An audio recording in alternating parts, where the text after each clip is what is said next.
Hello and welcome to another session of Writings on the Wall, presented by HighView Financial Group, Canada's outsourced chief investment officer. We take great pride in facilitating dialogue in the management of wealth. Fees. A sensitive subject in wealth management, a contentious and mysterious point in the client-advisor relationship. Fees can seem like a true four-letter F word in the investment world, but it doesn't have to be. The often lost concept in wealth management is fair, true, and plain disclosure of fees.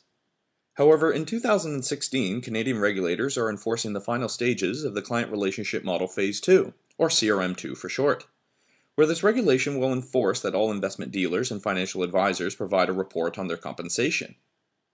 Although this is a giant step in the right direction for the industry, we at HighView would like to remind you that typically the fee is not always the whole fee. In the next couple of minutes, we will share some key facts with you, in hoping to eliminate some of the unknown when it comes to investment fees or costs. We will also share some questions we think you should ask your advisor or investment dealer. Because, when it comes to the management of investable assets, Canadian investors are typically surrounded by 5 applicable costs. Therefore, the following 5 questions are what we feel would be prudent to ask your advisor to answer. Starting with, number 1, what am I charged for your advice? This is the fee or cost relating to the pure advice or counsel provided to appropriately structure your financial portfolio. Hopefully one that aligns with your unique goals, timelines, and tolerance for risk. Number 2, what am I charged for your investment management? Now this is the fee or cost relating to the actual money management of your portfolio, also known as the people selecting the stocks and bonds, which might not be the same person providing the advice cost. Number 3, what am I charged for transaction and or operation costs? Now these are the fees or costs associated with actually buying and selling your stocks and bonds, or in the case of a managed product such as a mutual fund, the cost of operating the internal workings of the fund to generate your rate of return. Number 4, what am I charged for custody? This is the fee or cost associated with the independent safekeeping of client assets. And finally, number 5, are there any referral arrangements that I am paying for? As an example, if you are introduced by your advisor to an outside money manager or planner, ask if this is a referral arrangement, and if so, what additional costs you will bear for this arrangement. Now, many viewers are probably thinking, I had no idea there were these types of costs. And you're not alone. Sadly, the concept of packaged investment products and the convenience of wrap programs cause your investment dealer or advisor to combine these costs into one. But even finding the correct amount of the packaged cost is troublesome. Prospective clients have told us they're not paying, as it comes off of their investment. But what they don't know is that they are really paying, and allow us to break down the math very quickly for you. As an example, and for the ease of math, let's say you own a $1 million portfolio of mutual funds. The average MER, management expense ratio, for a retail priced mutual fund in Canada is 2.53%. Although you don't directly write the check to the mutual fund company each year for these fees, you're still paying this MER as the fees are automatically deducted by the mutual fund company from within the mutual fund units that you own. Therefore, $25,300 comes off your investment annually. But where does it go? On average, 1.53% or $15,300 is given to the mutual fund company to cover number 2, investment management costs, and number 3, transaction or operation costs. On average, the other 1% or $10,000 is given to the investment dealer, the company your advisor works for, to cover number 1, advice costs, and the number 4, custody cost of holding the mutual fund units at the investment dealer. Now, let's change the scenario and say that you work with a professional counseling firm, like HighView, where the fees are directly and transparently charged against your portfolio. Again, for the ease of math, let's use the same $1 million in savings. Number 1, advice costs should typically range from about 0.85% to 1%.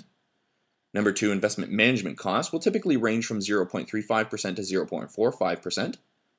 Number 3, transaction or operation costs will be approximately 0.02%. And number 4, custody is 0.08%. After HST, we can find a total of 1.53%. Now, as said, for those who have been told they're not paying, let's use a couple who are in their mid-40s. They have diligently saved that $1 million. If they were placed in a portfolio that earned 7% annually before fees, by the time they retired at 65, the difference between the 2.53% and the 1.53% is an over $500,000 difference in their portfolio value for their retirement, which, as you can see, equates to 50% of the value of their original savings amount back in their 40s. Unbelievable. Let's look at it another way. A couple retires in their mid-60s with that $1 million. If they were also placed in a portfolio that earned 7% annually before fees, by the time they unfortunately passed away in their mid-80s, the difference between the 2.53% and the 1.53% is, you guessed it, an over $500,000 difference in their legacy monies to be passed on to the next generation.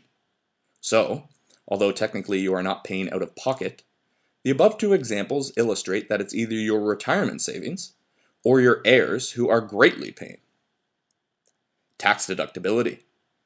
As Canadian citizens, we are all looking for additional tax deductions. What was not mentioned in the previous example is the additional benefit of a tax deduction from that investment counseling firm, such as HighView, charging the 1.53%. Again, for illustrative purposes, let's take a retired 68-year-old Canadian who makes $85,000 from various income sources. They have a $1 million non-registered portfolio. They could either pay indirectly the $25,300 in an MER structure, or pay $15,300 in a professional counseling fee. Their marginal tax rate is 43%, and in choosing the professional counseling fee route, they qualify for a taxable write-off of approximately $6,235, and an after-tax counseling fee now of only $9,065, a difference of 64.17% in fee savings, assuming no indirect deductibility from the comparable fund.